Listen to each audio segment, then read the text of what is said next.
লোভ এমন একটা জিনিস, অর্থ এমন একটা জিনিস, সম্পদ এমন একটা জিনিস, গীবত এমন একটা জিনিস, পরচর্চা এমন একটা জিনিস, পরনিন্দা এমন একটা জিনিস, মানুষের ক্ষতি সাধন করার চিন্তা এমন একটা বিষয়, কোনদিনও সেই মানুষটা সাকসেস হতে পারবে না যার অন্তরের মধ্যে লোভ থাকবে, লালসা থাকবে, হিংসা থাকবে, পরচর্চা থাকবে, পরনিন্দা থাকবে।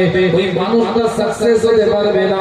যদি কোরআন যদি বুঝতে না পারে, জীবনের নীতিমালা যদি তৈরি না করতে পারে, হায়াতে জিন্দেগি সত্যকালে যদি কবরকে চিন্তা করে না বানায় যে কবরে আমাকে যেতে হবে, অন্ধকার কবরে আমাকে শুতে হবে, অন্ধকার কবরে আমাকে উপস্থিত হতে হবে, দুনিয়া কেবল মাত্র একটা বোমার মতো, এটা যদি আকেলে জ্ঞানে বিবেকের মধ্যে না নেয় সব বেকার হয়ে যাবে।